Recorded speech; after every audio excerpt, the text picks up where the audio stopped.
Hello student, स्वागत है आपका आपके अपने परिवार पीएम टेक साइंस में। आज का हमारा वीडियो पीजीसीआईएल के एग्जाम के लिए बहुत ही महत्वपूर्ण होंगे। उससे रिलेटेड थ्योरी के क्वेश्चन आपको सॉल्व कराएंगे। आपको जिस क्वेश्चन के बारे में पता है या डाउट है आप कमेंट करके ज़रूर बताएं, और हर एक क्वेश्चन पर आपको 2 से 3 सेकेंड का समय मिलेगा। आप कमेंट करके बता सकते हैं कि इसका ऑप्शन कौन सा होगा।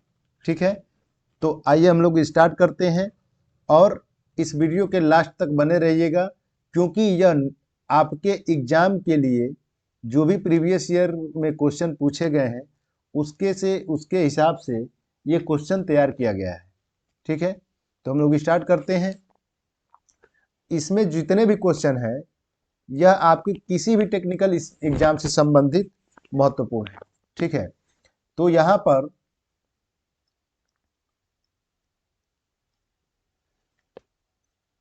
PGCIL exam 2023-24। ठीक है, यहाँ पर दिया है, आपका पहला क्वेश्चन दिया है कि एक हाइड्रो पावर प्लांट में किस प्रकार का ईंधन प्रयोग किया जाता है। किस प्रकार का ईंधन प्रयोग किया जाता है। एक हाइड्रो पावर प्लांट में किस प्रकार का ईंधन प्रयोग किया जाता है। आणविक, जैविक, रासायनिक, कोई नहीं। बताइए इसमें कौन सा ऑप्शन करेक्ट होगा। देखिए, hydro power plant, hydro power plant जल विद्युत संयंत्र, जल विद्युत संयंत्र यह आपके कार्य करते हैं जल पे। डैम बना करके पानी को इकट्ठा किया जाता है और पेन स्टोक के माध्यम से टरबाइन में भेजा जाता है। यहाँ पर टरबाइन हाइड्रो पावर प्लांट के लिए 3 प्रकार के होते हैं। एक आपका होता है कपलान टरबाइन, दूसरा होता है फ्रांसिस टरबाइन, और तीसरा होता है पेल्टन टरबाइन। ठीक है, ये तीनों टरबाइन आपके गति के आधार पर प्रयोग किए जाते हैं। तो यहाँ पर ऑप्शन कौन सा सही होगा। कोई नहीं। ऑप्शन क्या होगा, कोई नहीं। नेक्स्ट क्वेश्चन, निम्न में से गतिज प्रेरित विद्युत वाहक बल ज्ञात करने का सूत्र क्या है। निम्न में से गतिज प्रेरित विद्युत वाहक बल ज्ञात करने का सूत्र क्या है। Dynamic induced EMF. ठीक है, dynamic induced EMF, electromotive force ज्ञात करने का सूत्र क्या है। तो आपका E बराबर VLV साइन थीटा होता है। क्या होता है, E बराबर VLV साइन थीटा। अब इसमें पूछा जाता है कि मैक्सिमम विद्युत वाहक बल कब होगा। तो जब कोण 90 डिग्री पे होता है तो साइन 90 डिग्री पर मान क्या होता है, मैक्सिमम 1 होता है, 0 से लेकर के 360 के बीच में। ठीक है, नेक्स्ट,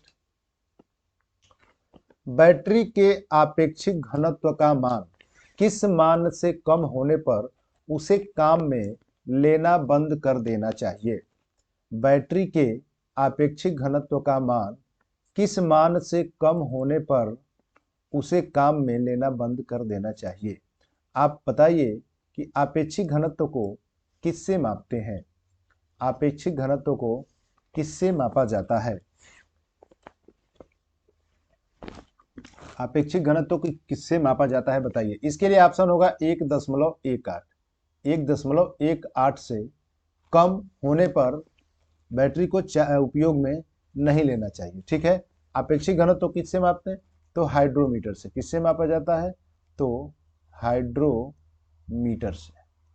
हाइड्रोमीटर से आपेक्षिक घनत्व मापा जाता है। ठीक है, next question, DC series motor का गति नियंत्रण निम्न में से किस विधि द्वारा सही नहीं किया जाता? आपको बताना है कि डीसी सीरीज मोटर के लिए कौन सा विधि गति नियंत्रण के लिए सही नहीं माना जाता। ये आपका सीरीज मोटर है और यहाँ पर ये आपका आर्मेचर ब्रश, कौन सा? तो फील्ड नियंत्रण विधि। कौन सा सही नहीं माना जाता है, नहीं किया जाता है? तो फील्ड कंट्रोल के द्वारा। ठीक है, यहाँ पर ध्यान देना है किसके द्वारा नहीं किया जाता है, तो फील्ड नियंत्रण के द्वारा। नेक्स्ट क्वेश्चन, 1 जूल प्रति सेकेंड बराबर होगा, 1 जूल प्रति सेकेंड बराबर, 1 जूल प्रति सेकेंड बराबर होगा, किसके बराबर होता है? देखिए 1 जूल प्रति सेकेंड, जूल किसका मात्रक होता है? W का, मतलब कार्य का, और समय किसका मात्रक होता है? T यानी सेकेंड का, और ये किसका फार्मूला होता है? P का। P इक्वल टू क्या होता है? W अपान में T, और P यहाँ पर क्या है? शक्ति। क्या है? शक्ति। और इसका मात्रक क्या होता है? वाट। मात्रक क्या होता है? वाट। और 1 किलो वाट बराबर 10 का पावर 3 वाट। 1 किलो वाट बराबर 10 का पावर 3 वाट, और 1 मेगा वाट बराबर 10 का पावर 6 वाट। ठीक है, और 1 HP बराबर 746 वाट। ठीक है, नेक्स्ट क्वेश्चन, तो यहाँ पर कितना हो जाएगा? 1 वाट के बराबर, 1 वाट के बराबर। नेक्स्ट, 20 ओम प्रतिरोधक के तार की लंबाई बढ़ाकर 4 गुणी व कटाक्ष क्षेत्रफल आधा करने पर इसका नया प्रतिरोध क्या होगा? देखिए यहाँ पर तो पहला चीज की, देखिए यहाँ पर तार की लंबाई क्या करना है? 4 गुना। तो ये तो कन्फर्म है कि देखिए आप फार्मूला जानते हैं कि R equal to rho into L by A. एक तो इसको शॉर्टकट मेथड से हल कर लेंगे, और एक जो इसका बेसिक तरीका है उससे हल कर लिया जाएगा। यहाँ पर समझने का, देखिए R बराबर 20 ओम है, तो आप जानते हैं कि तार की लंबाई बढ़ाने से प्रतिरोध का मान बढ़ेगा।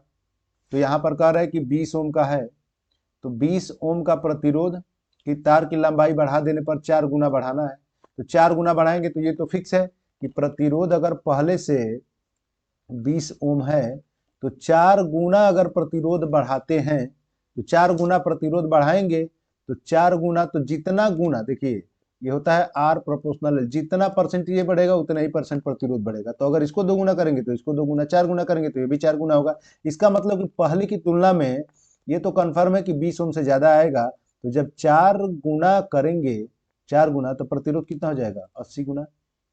प्रतिरोध कितना बढ़ेगा? 80 गुना। आगे कह रहे हैं कि प्रतिरोध का क्षेत्रफल आधा करने पर, तो प्रतिरोध का जब क्षेत्रफल घटाया जाता है, चालक का जब प्रतिरोध चालक का अनुप्रस्थ काट क्षेत्रफल घटाया जाता है, तो इसका प्रतिरोध क्या होता है? बढ़ता है। तो इसका मतलब जब आधा करेंगे तो ये 2 गुना बढ़ेगा, इसका जब आधा करेंगे तो 2 गुना बढ़ेगा। तो इसका कितना हो जाएगा? 2 गुना यानी 160 ओम। कितना हो जाएगा? 160 ओम। बेसिक तरीका क्या है? देखिए पहला फार्मूला ये है। दूसरा कह रहा है कि यहाँ पर R इक्वल टू, आपने लंबाई कर दिया 4 गुना, 4 गुना, और क्षेत्रफल कर दिया है आधा। जब इसमें समीकरण 1 में समीकरण 2 से भाग देंगे, तो यहाँ पर पहले का प्रतिरोध कितना है? 20 ओम। यहाँ से इसको हल करेंगे, यहाँ पर हो जाएगा R equal to rho into L by A, और दूसरे से भाग देंगे तो R equal to rho into 4L by A by 2। Rho सूर्य कैंसिल हो जाएगा, L से L कैंसिल हो जाएगा, A से ये कट जाएगा, और R का मान 20 क्वेश्चन में दिया है, यहाँ R हो जाएगा। और अपान में देखिए यहाँ पर 1 बटे में है, तो ये 1 बटे में ऊपर सब कट जाएगा, और ये 4 है बटे में 2, 1/2 है, ऊपर चला जाएगा तो कितना हो जाएगा? और 8 हो जाएगा। गुणा करेंगे इसका, तो R इक्वल टू 20 गुणे 8, तो कितना हो जाएगा? 160 ओम। तो इसके लिए ऑप्शन कौन सा सही होगा? सी। ठीक है, next question, nickel iron cell में आंतरिक प्रतिरोध का मान लेड एसिड सेल के आंतरिक प्रतिरोध से होता है? Nickel iron cell, nickel iron cell, nickel iron cell का मान, आंतरिक प्रतिरोध का मान लेड एसिड सेल से क्या होता है? लेड सीसा संचायक सेल बैटरी से क्या होता है? ठीक है, निकिल आयरन सेल का आंतरिक प्रतिरोध लेड एसिड सेल के आंतरिक प्रतिरोध से क्या होता है? अधिक होता है। क्या होता है? अधिक होता है। नेक्स्ट क्वेश्चन, कम्यूटेटर सेगमेंट के बीच, कम्यूटेटर सेगमेंट के बीच प्रयोग किए जाने वाला पदार्थ होता है। कम्यूटेटर क्या होता है? दिक् परिवर्तक क्या होता है? तो यह एक मैकेनिकल रेक्टिफायर की तरह कार्य करता है।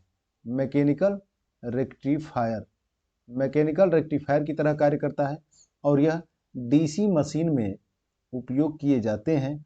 यह शाफ्ट पर जुड़ा होता है। आर्मेचर के जो भी कंडक्टर होते हैं वो कम्यूटेटर से जुड़े होते हैं। कम्यूटेटर पर ब्रश के माध्यम से सप्लाई दी जाती है। तो यह एसी को डीसी में और डीसी को एसी में कन्वर्ट करता है। एसी को डीसी में जनरेटर के लिए और डीसी को एसी में मोटर के लिए होता है। तो यहाँ पर इसके बीच, कम्यूटेटर के बीच क्या होता है कि सेगमेंट कटे होते हैं। ठीक है, सेगमेंट कटा होता है। तो यहाँ इसके बीच में इंसुलेटिंग मटेरियल भरा जाता है। वह किसका होता है? तो माइका का। ठीक है, माइका इसमें भरा जाता है। नेक्स्ट क्वेश्चन, लंबी दूरी के लोड को सप्लाई प्रदान करने के लिए किस जनरेटर की अनुशंसा की जाती है? लॉन्ग डिस्टेंस के लिए के लोड को सप्लाई प्रदान करने के लिए किस जनरेटर की आवश्यकता पड़ती है आपकी? तो ओवर कंपाउंड। किसकी आवश्यकता पड़ती है? ओवर कंपाउंड की आवश्यकता पड़ती है। ठीक है, ओवर कंपाउंड की जाती है। ठीक है, नेक्स्ट क्वेश्चन, किसी डीसी जन मोटर से प्राप्त बैक ईएमएफ किस समीकरण से ज्ञात की जाती है? किस समीकरण से ज्ञात की जाती है? तो आपके पहला क्वेश्चन, इसमें पहला ऑप्शन होगा EV equal to V minus IA into RA। यहाँ पर क्या होता है कि ये मान लीजिए आपका आर्मेचर हो गया और यहाँ पर देखिए कैसे निकाला जाता है। ये हो गया आपका मोटर के लिए, क्या होगा, यहाँ से आप सप्लाई देंगे, ये हो गया पॉजिटिव निगेटिव, और यहाँ पर इसका हो जाएगा आर्मेचर प्रतिरोध और ये हो गया बैक ईएमएफ। आर्मेचर प्रतिरोध RA और बैक ईएमएफ को EB, ये प्लस ये माइनस। ठीक है, आर्मेचर, यहाँ पर इसमें करंट प्रवाहित होगा प्लस से, ये हो जाएगा आपका IA। ठीक है, इसमें IA मतलब आर्मेचर करंट, ये आपका है armature current. Armature current RA क्या होता है? तो आर्मेचर रेजिस्टेंस होता है। ये क्या है? बैक ईएमएफ, पिछड़ा विद्युत वाहक बल। क्या होता है? Back EMF. ठीक है, अब इसमें क्या हम करेंगे, इसमें आप लगाइए KVL, किरचॉफ वोल्टेज लॉ लगाइए। ठीक है, KVL क्या कहता है? यहाँ पर आपको एक चीज का ध्यान रखना है कि यह वोल्टेज की दिशा में है। करंट हमारा प्लस से माइनस की ओर चलता है। ठीक है, अगर वोल्टेज की दिशा में करंट है, ये बहुत इंपॉर्टेंट पॉइंट है, वोल्टेज से करंट की दिशा, देखिए वोल्टेज से करंट चलता ही है, प्लस से माइनस की ओर चलता है, उसी की दिशा में है। तो यहाँ पर करंट की दिशा में निगेटिव मानते हैं। ठीक है, यहाँ देखिए क्या हो जाएगा, ये IA इसमें इंटर करेगा, क्या हो जाएगा माइनस IA गुणे क्या होगा RA। जब आप यहाँ पर प्लस वाले पर आएंगे, सामने क्या दिखेगा माइनस सीरा, यहाँ पर लिखेंगे माइनस क्या हो जाएगा EB, और इसको भी मान लीजिए सप्लाई वोल्टेज, और यहाँ पर आएंगे आपका तो ये सामने क्या दिखेगा प्लस, तो ये हो जाएगा प्लस, और ये किसके बराबर होगा? जीरो के। किसके बराबर होगा? जीरो के। इधर देख रहे हैं सब मान EB में दिया है, EB को पक्षांतर कीजिए, EB को उधर पक्षांतर करेंगे तो क्या हो जाएगा, ये माइनस IRA प्लस V बराबर क्या हो जाएगा EB, और इसको हम क्रम से लिखना चाहें तो V minus IARA equal to क्या लिख सकते हैं EB। तो यहाँ पर ऑप्शन कौन सा सही होगा? A करेक्ट ऑप्शन होगा। नेक्स्ट क्वेश्चन, आर्मेचर प्रतिक्रिया के विक्षोभ प्रभाव में किसकी दिशा बदलती है? किसकी दिशा बदलती है आर्मेचर रिएक्शन में? किसकी दिशा बदली जाती है? तो चुंबकीय उदासीन अक्ष की। किसकी? चुंबकीय उदासीन अक्ष की। ये आपका होता है MNA, magnetic neutral axis, magnetic neutral axis. ठीक है, और ये होता है आपका जीएनए। जीएनए ये होता है ज्योमेट्रिकल ज्योमेट्रिकल न्यूट्रल एक्सिस। ठीक है, तो यहां पर चुंबकीय उदासीन अक्ष की स्थिति क्या होती है, बदलती है। नेक्स्ट क्वेश्चन, कम समय में अधिक धारा पर बैटरी को चार्ज करने की विधि कहलाती है। कम समय में अधिक धारा पर बैटरी को चार्ज करने की विधि कौन सी विधि कहलाती है? कम समय में अधिक करंट पर बैटरी को चार्ज करना कौन सा विधि होता है? बूस्ट चार्जिंग विधि कहलाती है। बूस्ट चार्जिंग विधि कहलाती है। नेक्स्ट क्वेश्चन, किसी चालक का प्रतिरोध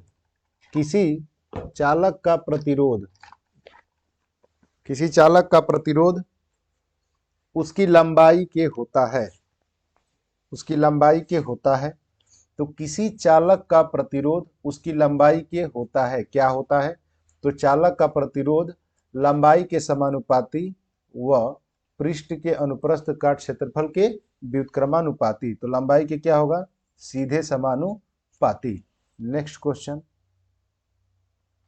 डीसी मोटर की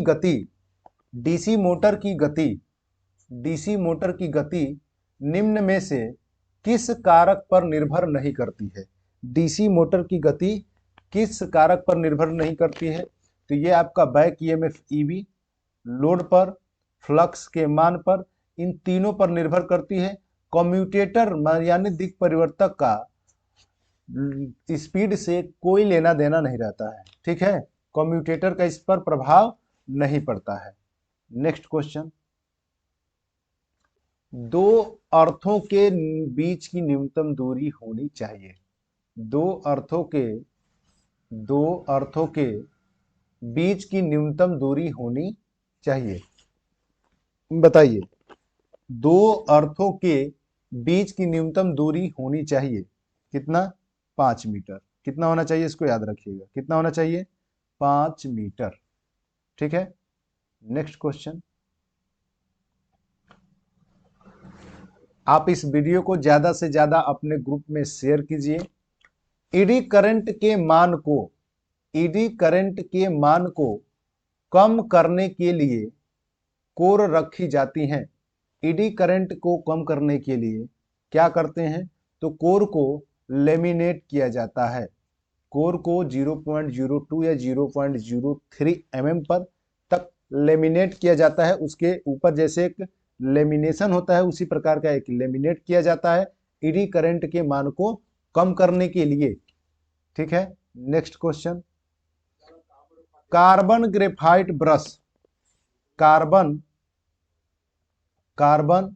और ग्रेफाइट ब्रश कितने वोल्ट की वोल्टेज ड्रॉप करता है? कार्बन और ग्रेफाइट ब्रश कितने वोल्ट की वोल्टेज को ड्रॉप करता है? तो 1 वोल्ट। कितने को? 1 वोल्ट।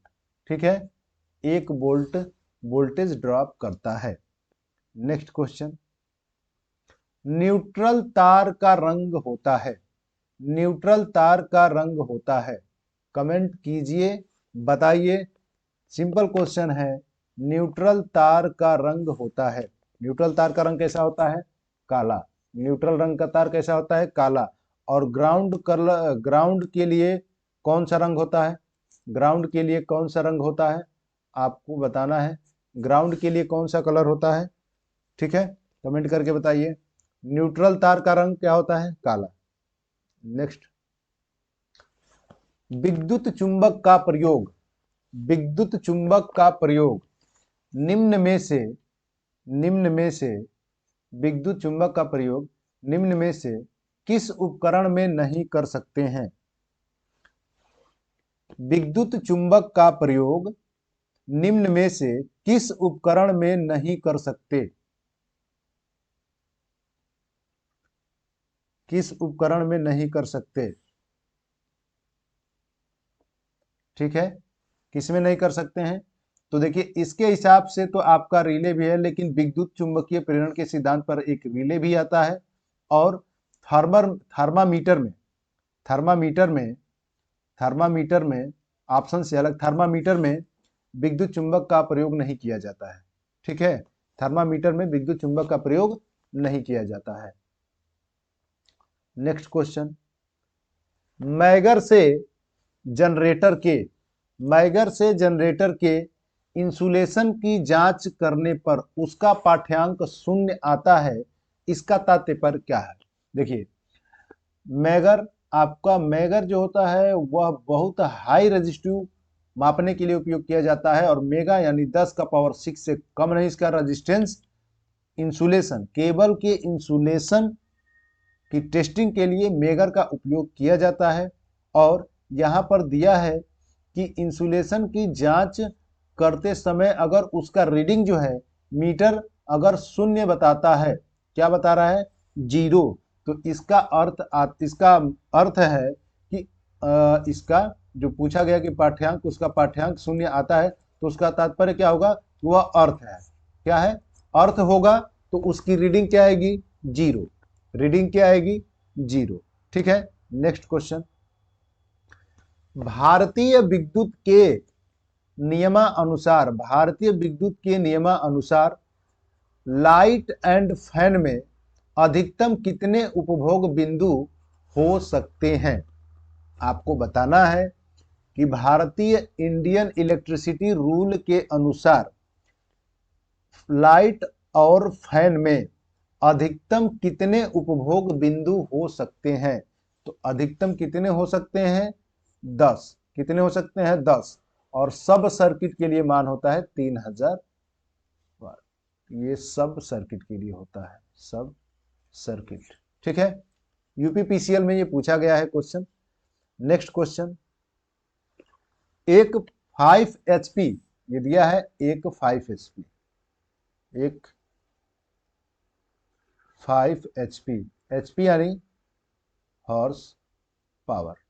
ठीक है, मोटर की एक कितने ब्रिटिश वाट की होगी? पी की मोटर है, एचपी की मोटर है, 5 HP की मोटर है, कितने ब्रिटिश वाट की होगी बताना है आपको। कितना आएगा? एक 5 HP की मोटर कितने ब्रिटिश वाट की होगी? तो यहाँ पर 1 HP इक्वल टू होता है 746 वाट। तो जब ये 5 HP का है, तो यानी इसमें क्या करेंगे? इतना वाट होगा, वाट में चेंज करना है, 5 से गुणा करेंगे, कितना हो जाएगा? 0, गुणा करेंगे, ये हो जाएगा 20, कितना हो जाएगा? 3 हो जाएगा। ठीक है, 35 और 2 कितना हो जाएगा? ये 37, तो सॉरी 37, तो ये कितना हो जाएगा? 3730, कितना हो जाएगा? 3730 वाट। तो ऑप्शन कौन सा होगा? ए, 3730 वाट। नेक्स्ट क्वेश्चन, निम्न में से डीसी जनरेटर का भाग नहीं है। बहुत सिंपल सा क्वेश्चन है।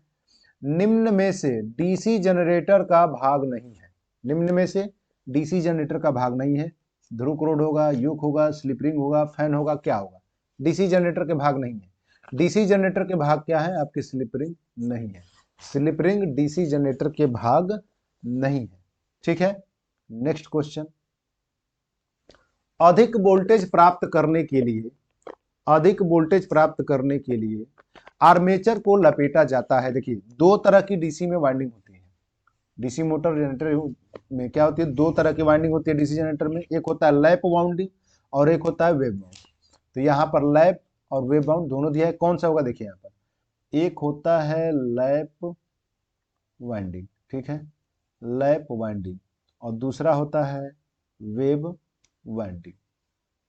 तो यहाँ पर लैप वाइंडिंग तब किया जाता है कि जब लो वोल्टेज और हाई करंट की आवश्यकता होती है।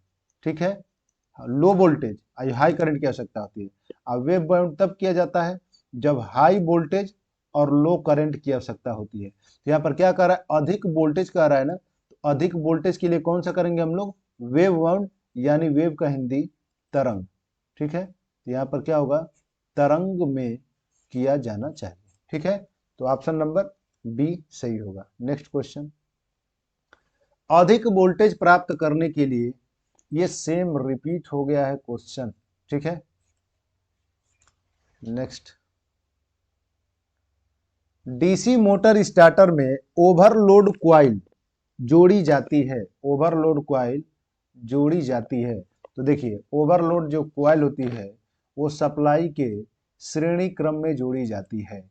आपके डीसी मोटर के जो स्टार्टर होते हैं वह 2 point starter, 2 point starter, 3 point starter और आपके 4 पॉइंट स्टार्टर आता है।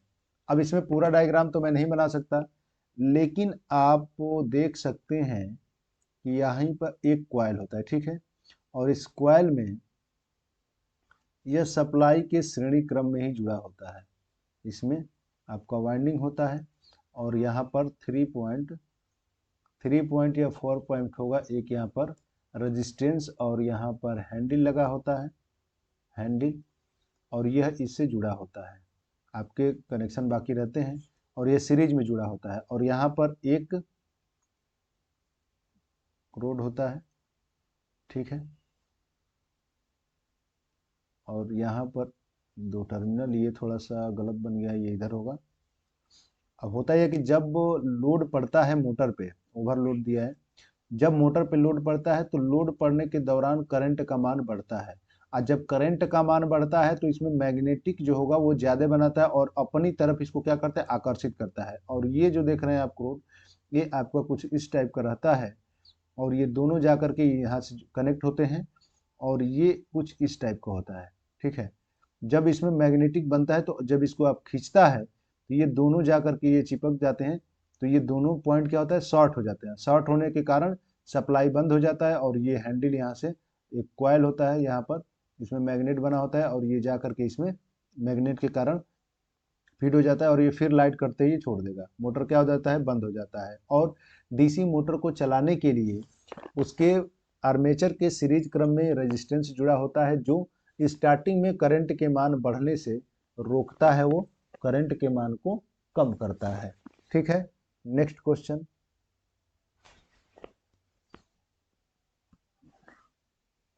यहाँ पर 26 नंबर क्वेश्चन, निम्न में से किस पदार्थ से अस्थाई चुंबक नहीं बनाए जा सकते, निम्न में से किस पदार्थ से अस्थाई चुंबक नहीं बनाए जा सकते हैं।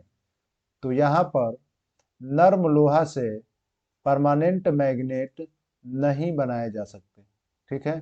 परमानेंट मैग्नेट नहीं बनाए जा सकते हैं, यानी अस्थाई चुंबक नहीं बनाया जा सकता, ठीक है।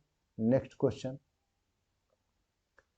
प्रतिरोध ताप गुणांक का मात्रक होता है, प्रतिरोध ताप गुणांक का मात्रक क्या होता है, प्रति डिग्री सेंटीग्रेड। प्रतिरोध ताप गुणांक का मात्रक होता है प्रति डिग्री सेंटीग्रेड। नेक्स्ट, एक पीको का मान होता है, एक पीको का मान होता है 10 का पावर -12 और पीको को हम दो डबल माइक्रो भी कहते हैं और एक माइक्रो बराबर होता है 10 का पावर -6, तो 2 बार यानी 10 का पावर 6 - 10 का पावर -6, तो ये कितना होता है 10 का पावर -12। तो इसको हम लोग माइक्रो के नाम से भी जानते हैं, ठीक है। नेक्स्ट क्वेश्चन, चार्जिंग के समय लेड एसिड बैटरी का तापमान क्या होगा। जब बैटरी को आवेशित किया जाता है तो बैटरी का टेम्परेचर क्या होगा। चार्जिंग के समय लेड एसिड बैटरी सीसा संचायक सेल का तापमान क्या होगा। तो तापमान क्या होता है, बढ़ता है, तापमान क्या होता है, बढ़ता है, ठीक है। नेक्स्ट क्वेश्चन, इंटरपोल जोड़े जाते हैं, इंटरपोल जोड़े जाते हैं, ठीक है। यहाँ पर ताना इंटरपोल जोड़े जाते हैं। देखिए यहाँ पर आपके मान लीजिए कि ये पोल है और इस पोल में वाइंडिंग की जाती है, ठीक है। इसको हम लोग पोल फेस बोलते हैं और इसको बोला जाता है पोल शू। इसमें आपका वाइंडिंग किया जाता है और इसके बीच में लगा होता है इंटरपोल। क्या लगाया जाता है, इंटरपोल। और इंटरपोल जो होते हैं वो आर्मेचर के, यहाँ पर क्या होता है, आर्मेचर, और आर्मेचर के श्रेणी क्रम में जोड़े जाते हैं। किसमें जोड़े जाते हैं, तो आर्मेचर के श्रेणी क्रम में जोड़े जाते हैं। ठीक है, नेक्स्ट क्वेश्चन, चालकों की संधि पर आने वाली व संधि से दूर जाने वाली धाराओं का बीजगणितीय योग होता है। चालकों की संधि पर आने वाली व संधि से दूर जाने वाली धाराओं का बीजगणितीय योग होता है। देखिए,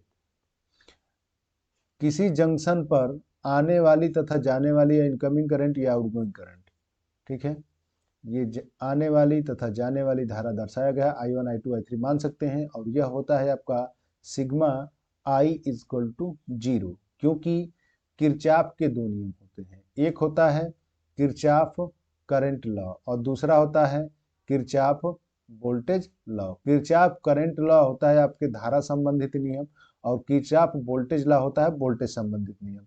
यहाँ पर किसी, देखिए, चालक की संधि पर आने वाली या दूर जाने वाली धाराओं का बीजगणितीय योग शून्य होता है, या आप ये दूसरे शब्दों में कह सकते हैं कि किसी भी जंक्शन यानी संधि पर आने वाली धारा यानी इनकमिंग करंट व जाने वाली धारा आउटगोइंग करंट का योग आपस में बराबर होता है। आपस में क्या होता है, बराबर होता है। इनकमिंग करंट का योग आउटगोइंग करंट के योग के क्या होता है, बराबर, या sigma I equal to R, और केवीएल के लिए sigma I R equal to 0 लिखा जाता है। आई आर यानी voltage drop V equal to I R होता है। तो यहाँ पर इसके लिए क्या होगा, 0 किसके बराबर होता है, 0 के बराबर होता है। नेक्स्ट क्वेश्चन, निषेधात्मक चिन्ह किस रंग के धरातल पर बनाए जाते हैं, किस रंग के धरातल पर बनाए जाते हैं। ये निम्मी पैटर्न का क्वेश्चन है और ये ITI की CBT एग्जाम में पूछा जा चुका है। ठीक है, तो ये किस पन्ने पर, किस चिन्ह पर, किस रंग पर बने होते हैं, तो ये आपके सफेद रंग पर बने होते हैं, सफेद रंग पर बने होते हैं। ठीक है, नेक्स्ट क्वेश्चन, न्यूटन किस राशि का मात्रक है, न्यूटन किस राशि का मात्रक है, बताना है आपको कि न्यूटन किस राशि का मात्रक है। बहुत ही सिंपल सा क्वेश्चन है, न्यूटन किस राशि का मात्रक है, न्यूटन किस राशि का मात्रक है। तो न्यूटन आपका किसका होगा, बल का। किसका मात्रक होता है, बल का मात्रक होता है न्यूटन। बल का क्या मात्रक होता है, न्यूटन, या केजी इंटू त्वरण का मीटर प्रति सेकेंड स्क्वायर भी कह सकते हैं। ठीक है, नेक्स्ट, यदि समांतर में यहां पर देखिए भार का भी W बराबर क्या होता है, mg, W बराबर क्या होता है, mg, तो यहां पर भी किलोग्राम मीटर प्रति सेकेंड स्क्वायर, उसके हिसाब से आप A व B दोनों ही परफेक्ट हो सकता है। ठीक है, नेक्स्ट, यदि समांतर में जुड़े प्रतिरोधकों में एक और प्रतिरोध समांतर में जोड़ दे तो धारा पर क्या प्रभाव पड़ेगा। बहुत ही बेहतरीन क्वेश्चन है ये। देखिए, कह रखा है कि एक समान, मतलब दो प्रतिरोध समांतर में जुड़े, यदि समांतर में जुड़े प्रतिरोधों में, देखिए मान लीजिए कि अगर समांतर में कोई प्रतिरोध जुड़ा है और इसमें एक और प्रतिरोध आपको जोड़ देना है, तो कह रहा है कि इसमें धारा प्रवाहित जो होगा उस पर क्या प्रभाव पड़ेगा। देखिए, समांतर में जुड़े प्रतिरोध का तुल्य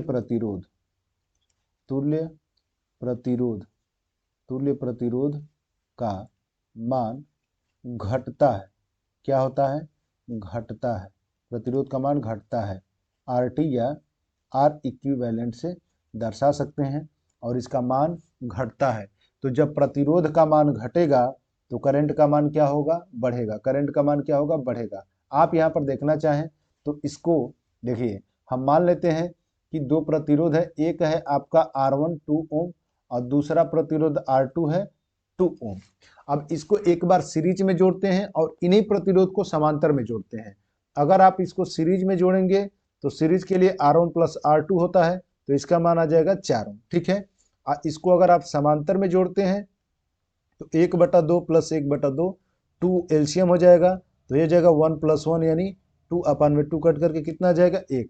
तो उस कंडीशन में RT का मान कितना है 1। अब सेम प्रतिरोध दोनों को संयोजन किया गया, एक बार सीरीज में और एक बार समांतर में। एक का 1 ओम आया है, दूसरे का 4 ओम। तो सीरीज में जोड़ने पर प्रतिरोध तुल्य प्रतिरोध का मान बढ़ता है और समांतर में जोड़ने पर प्रतिरोध का मान घटता है। तो प्रतिरोध घटेगा तो करंट का मान क्या होता है, बढ़ेगा। ठीक है, तो यहाँ पर धारा क्या होगी, बढ़ जाएगी। नेक्स्ट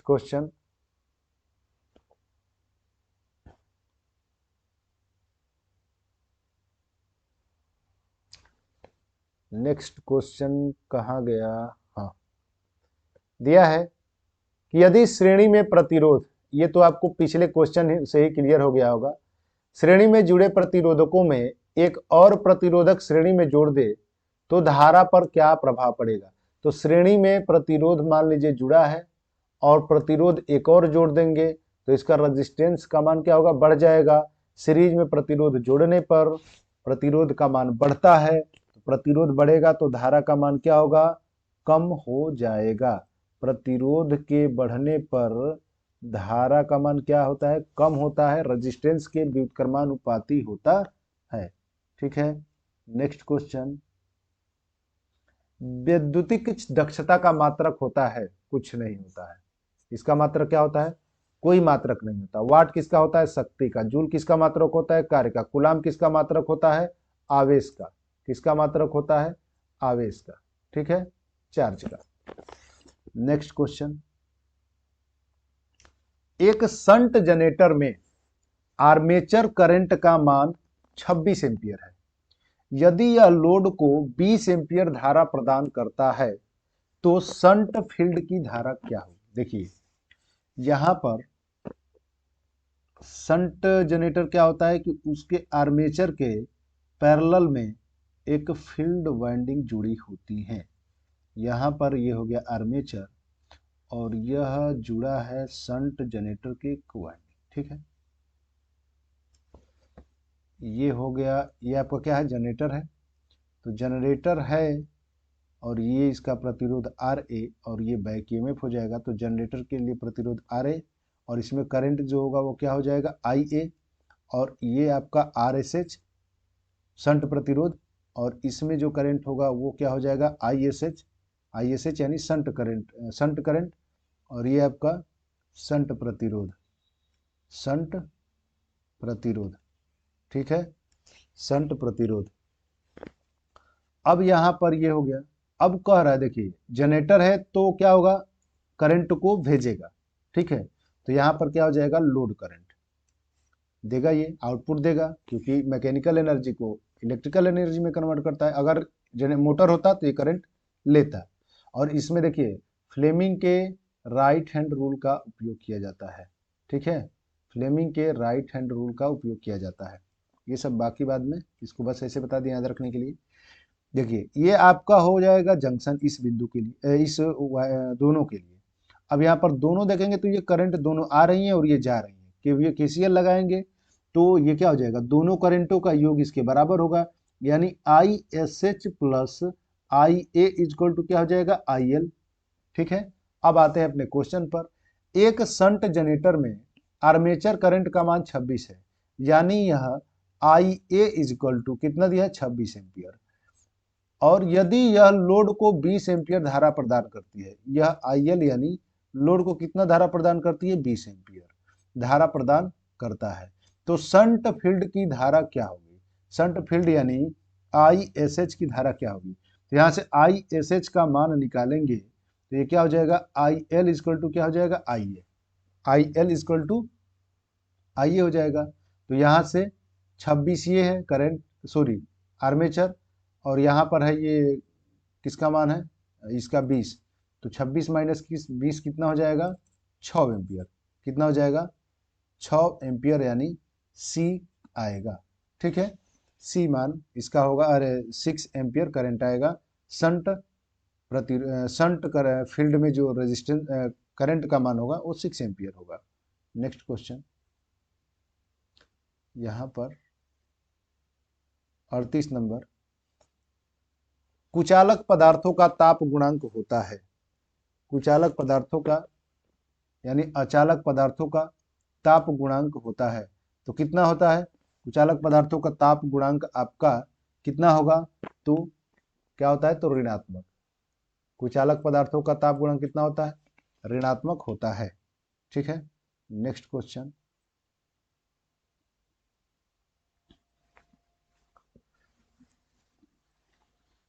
एक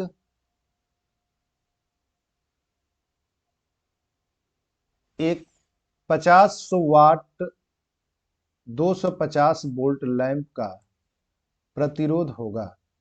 P बराबर कितना है? 50 watt. P equal to 50 watt. Voltage कितना दिया है? 250 वोल्ट।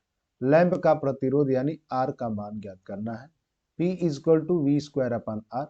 R का मान निकालेंगे V स्क्वायर अपन में P। V का मान कितना है? 250 का स्क्वायर, तो यहाँ पर 250 गुणे 200, इसका मान हो जाएगा 50, कटा देंगे ये 5, गुणा करेंगे कितना हो जाएगा? 125 और 0 1250 ओम होगा। कितना हो जाएगा?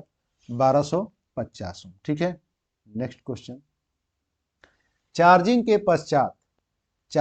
पश्चात लेड एसिड सेल, चार्जिंग के पश्चात लेड एसिड सेल किस लेड एसिड सेल की निगेटिव प्लेट का रंग होता है? आवेशित करने के पश्चात लेड एसिड सेल का ऋणात्मक प्लेट, निगेटिव प्लेट का कलर कैसा हो जाता है? कैसा हो जाता है कलर? तो वह आपका सफेद रंग का हो जाता है। किस कलर का होता है? सफेद रंग का होता है। Next question. एक 6 पोल 50 हर्ट्ज 240 वोल्ट प्रदाय पर जुड़ी सिंगल फेज मोटर की तुल्यकालिक चाल होगी। P इक्वल टू कितना दिया है? 6। फ्रीक्वेंसी यानी कितना दिया है? 50 हर्ट्ज। वोल्टेज कितना दिया है? 240 वोल्ट। पूछा है तुल्यकालिक गति यानी NS, सिंक्रोनस स्पीड का मान। ठीक है, सिंक्रोनस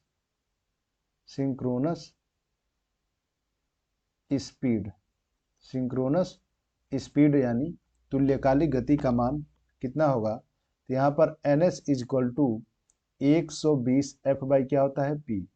120 गुणे फ्रीक्वेंसी का मान 50 हर्ट्ज, P का मान 6, ये कट जाएगा तो 20 गुणे 50 यानी कितना हो जाएगा? 1000 RPM। RPM यानी रोटेट पर मिनट। कितना हो जाएगा? 1000 RPM। ठीक है, जिस क्वेश्चन में आपको डाउट हो आप कमेंट करके जरूर बताइए और वीडियो को ज़्यादा से ज़्यादा शेयर कीजिए। आपको कोई भी क्वेश्चन, कोई भी न्यूमेरिकल पर डाउट हो आप जरूर बताएं। ठीक है, नेक्स्ट। दिक् परिवर्तक खंडों मतलब कम्यूटेटर सेगमेंट के मध्य अचालक किस पदार्थ का बना होता है? माइका। किसका बना होता है? माइका का। ये क्वेश्चन तो रिपीट हुआ है लेकिन दोनों के लैंग्वेज अलग अलग है। ठीक है, लेकिन आंसर सेम होगा। माइका कम्यूटेटर सेगमेंट में, कम्यूटेटर के सेगमेंट में कुचालक के तौर पर माइका का उपयोग किया जाता है जो कम्यूटेटर मैकेनिकल रेक्टिफायर की तरह बिहेव करता है। Next question. शुरू में मोटर की स्लिप क्या होती है? शुरू यानी stand steel condition. Stand steel condition का मतलब क्या है? कि मोटर चल ना रहा हो, रुका हुआ हो, तो क्या होगा? NR का मान 0। NR यानी ये है आपकी रोटर की स्पीड। क्या है? रोटर की स्पीड। जब मोटर चलेगा ही नहीं तो रोटर की स्पीड क्या होगी? मोटर की स्पीड क्या होगी? 0। रोटर की स्पीड क्या होगी? 0। तो उस कंडीशन में स्लिप का मान क्या होगा?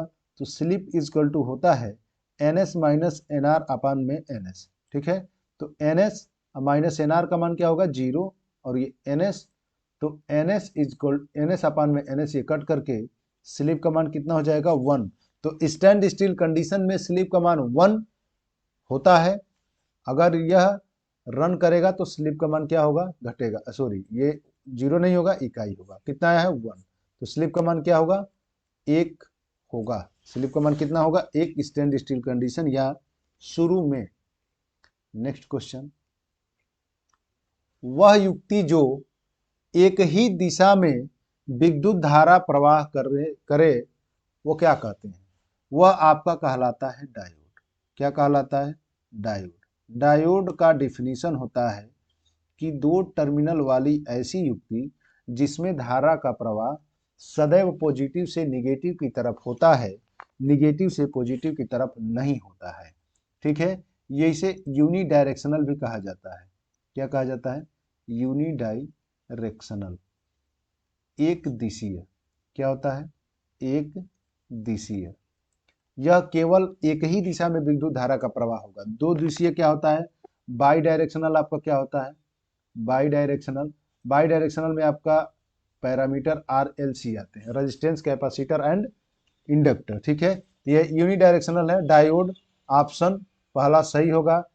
रेक्टिफायर क्या होता है, रेक्टिफायर AC को DC में कन्वर्ट करता है और यह डायोड का उपयोग करके ही रेक्टिफायर बना जाता है। फुल वेव रेक्टिफायर होता है, हाफ वेव रेक्टिफायर होता है, और तीसरा फुल वेव ब्रिज रेक्टिफायर होता है। इसमें 2 डायोड उपयोग किए जाते हैं, इसमें 1 डायोड का उपयोग किया जाता है और इसमें 4 डायोड का उपयोग किए जाते हैं। ठीक है, इसमें 2 डायोड, इसमें 1 डायोड और फुल ब्रिज में 4 डायोड का उपयोग किए जाते हैं। ट्रांसफार्मर क्या होता है, ट्रांसफार्मर वोल्टेज को चेंज करता है। ट्रांसफार्मर एक ऐसी युक्ति है जो वोल्टेज को परिवर्तित कर सकती है करंट के सापेक्ष बिना आवृत्ति को चेंज किए। ट्रांसफार्मर आवृत्ति को चेंज नहीं करता है।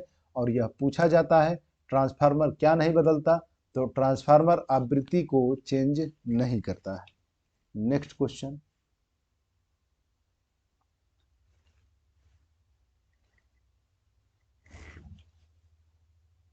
दृष्टिकारी रेक्टिफायर में होते हैं। रेक्टिफायर किसके द्वारा बनाए जाते हैं, तो डायोड के द्वारा। किसके द्वारा बनाए जाते हैं, तो रेक्टिफायर बनाने के लिए डायोड की आवश्यकता पड़ती है। ब्रश किस में होता है, तो आपका स्लिप रिंग मोटर या होगा, जनरेटर होता है। DC मोटर जनरेटर में कम्यूटेटर से कनेक्ट होते हैं आपके ब्रश। और ब्रश का कार्य होता है कि आउटपुट या इनपुट करंट को कलेक्ट करके देना। जनरेटर होगा तो वो देता है, और सॉरी जनरेटर होगा तो कलेक्ट करके बाहर इनपुट में बाहर एक्सटर्नल भेजता है, और मोटर होगा तो करंट को कलेक्ट करके देता है। ठीक है, सेल आपका रासायनिक ऊर्जा को विद्युत ऊर्जा में परिवर्तित करता है। केमिकल एनर्जी को किस में परिवर्तित करता है, सॉरी ये इलेक्ट्रिकल एनर्जी में परिवर्तित करता है। नेक्स्ट क्वेश्चन, एक पंखे के नियंत्रक में, एक पंखे के नियंत्रक में प्रतिरोधक तत्व का प्रयोग किया जाता है। पंखे को नियंत्रित के लिए जो रेगुलेटर प्रयोग किया जाता है उसमें प्रतिरोध जो होता है वो किसका होता है, तो वह प्रतिरोध होता है यूरेका का। किसका होता है, यूरेका का। क्यों, क्योंकि यूरेका का रेजिस्टेंस ज्यादा होता है, यूरेका का होता है। ठीक है, कार्बन, कार्बन का भी एक रजिस्टर होता है, कार्बन प्रतिरोधक भी होते हैं, कार्बन रजिस्टर भी होता है। टंगस्टन, टंगस्टन आपका विद्युत बल्ब के फिलामेंट बनाने में उपयोग किया जाता है। नाइक्रोम, नाइक्रोम हीटर के कॉइल या उष्मीय जो भी है, नाइक्रोम हीटर के कॉइल हो जाएगा आपका। सोल्डर जो आता है इलेक्ट्रिक सोल्डर, उसके कॉइल बनाने में उपयोग किया जाता है नाइक्रोम, यानी निकिल प्लस क्रोमियम से मिलकर के ये बना होता है। ठीक है, नेक्स्ट क्वेश्चन, सिनेमा प्रोजेक्टर का आर्क लैंप, सिनेमा प्रोजेक्टर का आर्क लैंप कौन से करंट पर काम करता है। सिनेमा प्रोजेक्टर का आर्क लैंप कौन से प्रोजेक्टर पर आर्क लैंप कौन से करंट पर कार्य करता है, AC पर। किस पर कार्य करता है, AC पर। ठीक है, नेक्स्ट क्वेश्चन, किस सूत्र द्वारा, किस सूत्र द्वारा किस सूत्र द्वारा प्रत्यावर्तक का वोल्टेज नियमन ज्ञात किया जाता है? प्रत्यावर्ती यानी alternator, alternator voltage regulation, voltage regulation, voltage regulation ज्ञात किया जाता है। तो देखिए वोल्टेज रेगुलेशन आपका पहला ऑप्शन सही होगा। वोल्टेज रेगुलेशन बराबर होता है no load voltage minus full load voltage upon में फुल लोड वोल्टेज गुणे परसेंटेज में बदलते हैं तो 100 से गुणा करते हैं। एनएल यानी no load voltage, full minus full load voltage upon में फुल लोड वोल्टेज इंटू 100 से गुणा करेंगे परसेंटेज में चेंज करने के लिए। ठीक है, नेक्स्ट क्वेश्चन, यदि किसी प्रत्यावर्तक की गति 1500 आरपीएम, गति प्रत्यावर्तक की गति क्या है, इसकी गति कितनी है 1500 आरपीएम। ठीक है, 1500 आरपीएम से ये चल रहा है तो 3000 आरपीएम में परिवर्तित कर दिया जाए। कहने का मतलब कि अल्टरनेटर है और ये 1500 आरपीएम से चल रहा है। जब इसकी गति को आप बढ़ा करके 3000 आरपीएम पर करेंगे, 3000 आरपीएम पर करेंगे, कितने का अंतर हो रहा है, 2 का, 2 गुना 1500 से 3000 हो गया 2 गुना। उत्पन्न विद्युत वाहक बल क्या हो जाएगा, 2 गुना, कितना हो जाएगा 2 गुना, उत्पन्न विद्युत वाहक बल 2 गुना हो जाएगा। ठीक है, नेक्स्ट क्वेश्चन, इस वीडियो का ये लास्ट क्वेश्चन है। निम्न में से किस शर्त पर 2 प्रत्यावर्तक समांतर में प्रचालित होंगे? ट्रांसफार्मर हो या अल्टरनेटर हो, दोनों को पैरेलल ऑपरेशन कराने के लिए उनके RYB फेज सीक्वेंस चेक मतलब सही होना चाहिए, आपके फ्रीक्वेंसी दोनों की सेम होनी चाहिए और वोल्टेज भी क्या होने चाहिए, सेम होने चाहिए। तो यहाँ पर क्या हो जाएगा, डी ऑप्शन करेक्ट होगा, पहला दूसरा तीसरा सभी ऑप्शन सही होंगे। इसके लिए क्या हो जाएगा, डी ऑप्शन, क्योंकि उपरोक्त सभी यानी तीनों ही सही होंगे। फेज सीक्वेंस सही होना चाहिए, आवृत्ति सही होना चाहिए, सेम होना चाहिए और वोल्टेज भी सेम होना चाहिए। ठीक है, तो यहां पर जितने भी आपको क्वेश्चन सॉल्व कराएंगे हैं उसको आप दोबारा पुनः एक बार रिपीट कर लीजिएगा, आपके एग्जाम के लिए बहुत ही महत्वपूर्ण होंगे। ठीक है, और ज्यादा से ज्यादा इस वीडियो को आप शेयर कीजिए।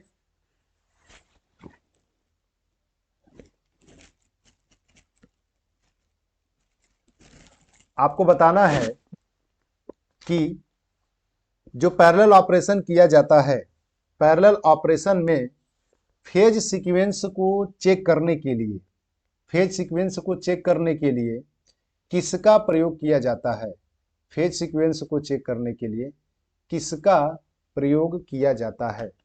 ठीक है, बाकी आप बताइए फेज सीक्वेंस चेक करने के लिए किसका उपयोग किया जाता है। ठीक है, थैंक्स फॉर वॉचिंग, धन्यवाद, टेक केयर, बाय बाय।